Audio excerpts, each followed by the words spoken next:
Welcome back to Inside Politics. Our guest today, Dr. John Weil from Middle Tennessee State University. We're talking about the Supreme Court's decision this week, or last week, about a week ago, regarding abortion. Dr. Weil, looking at all the fallout that we've been talking about now for quite a bit on the show, does it seem to you that the court's decision, rather than bringing some clarity on the abortion issue, just seeing more uncertainty, more litigation, and perhaps more legislation? There's certainly going to be a flurry of state legislation. And, you know, the other great unknown is what effect will this have on the election? Abortion is one of those issues, whether you're pro-choice or pro-life, that tends to mobilize people on both sides, partly depending on what state you're in. I don't think, I think through most of the South, abortion is going to be prohibited, much of the Midwest. And I think it'll pretty much continue in the Northeast and the far West. Some of the polling that's out right now seems to indicate that Democrats are more energized, believe this makes them more likely to vote in the 2022 midterm elections. Republicans maybe less so. Doesn't seem to be having much of an impact on independents. So does that mean that even though Democrats are stirred up about this, it's not going to necessarily make a difference, that the major issue in the midterm elections is going to be the economy, rising inflation, rising interest rates, and high gas prices?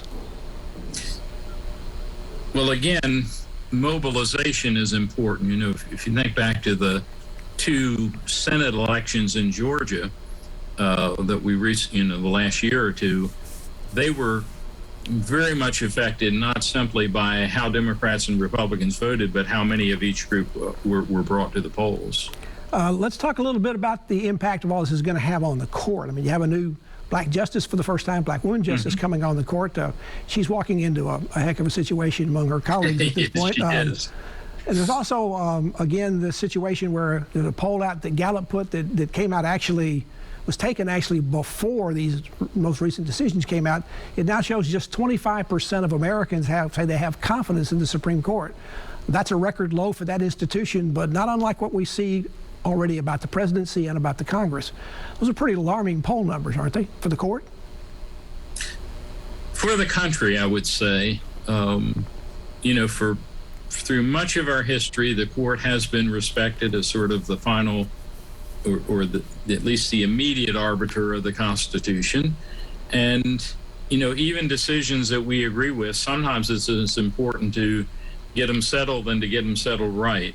And so I think there is a disturbing element in it. We're bound to see more calls to expand the size of the court. We're bound to see more calls perhaps to put court justices on term limits or set them on terms. Right now they're life appointments. Any chance those are likely to pass through? The Democrats have found out sometime when they change the rules regarding the court, it comes back to burn them. It does. President Biden seems to have opposed it, and I think he's wise to do so. If you can add 3 Democrat or liberal justices right now, Republicans can just as easily come back and add 3 of their own or 4 of their own. I think there's more support, and there's some problems with it, but there might be more support over the long run to put either 18-year limits on justices or to set up a specific age at which they retired. But someone like Biden, or maybe Trump either, better be careful before they start putting age limits, because it might come to affect them. I noticed in the news this week that 6 years ago, the then Supreme Court strongly defended its Roe precedent and invalidated much of a Texas law that would have limited abortion access. Obviously, the big difference from 6 years ago and now has been the term of Donald Trump as president and the 3 conservative justices he nominated and had put on the court. Is that going to be the Donald Trump, his biggest historic legacy as we look back on the 4 years he spent in office and the impact he's had not only on the Supreme Court, but on the judiciary in general? Well, if it sticks, it could. One of the problems, of course, in relying on Supreme Court appointments is if the court moves too fast, you may have gone beyond the hearts and minds of the people. And Supreme Court judgments do ultimately depend on the executive branch, and in this case on states to enforce them.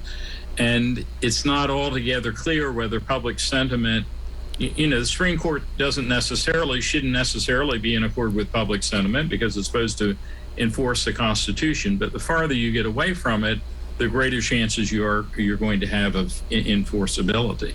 This was a blockbuster term for the court. The next year may be even more of a blockbuster. We've got They reopened the school prayer controversy in one of their late decisions. We talked about the EPA. Next term, they're being to take a look at affirmative action in the schools for admissions, as well as voting rights. And there's now a case they decided to take up yesterday that basically could let state legislatures set the rules any way they want to, as far as even federal elections, how they'd be run. And there'd be no way to take those to the state courts to be reviewed, and couldn't even be overruled by the state constitution. That's a pretty huge deal, especially with the 2024 election coming up. It is, and I really don't believe that the constitutional foundations for this argument, I don't want a state legislature counting the votes. I mean, whatever we voted for, that's what should be enforced. It shouldn't be what the state legislature wants. Maybe I'm overly optimistic, but I just don't believe the court is going to buy that.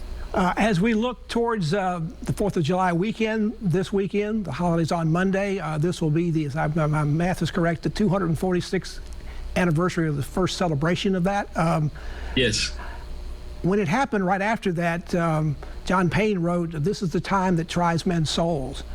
Friend Benjamin Franklin warned us later that we have a republic if we can keep it. It seems to me those two statements really resonate right now, given all the challenges that we face on our democracy, on issues we didn't even talk about today.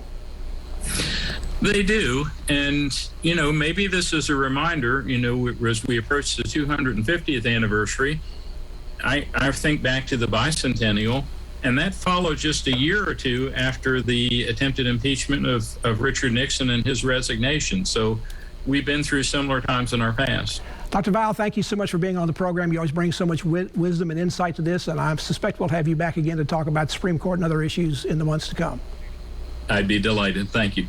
And thank you for joining us on Inside Politics. Hope you'll be back here again for a future show. If you can't get enough politics in the meantime, you can go to News Final One website. You can find my Capitol News commentary there.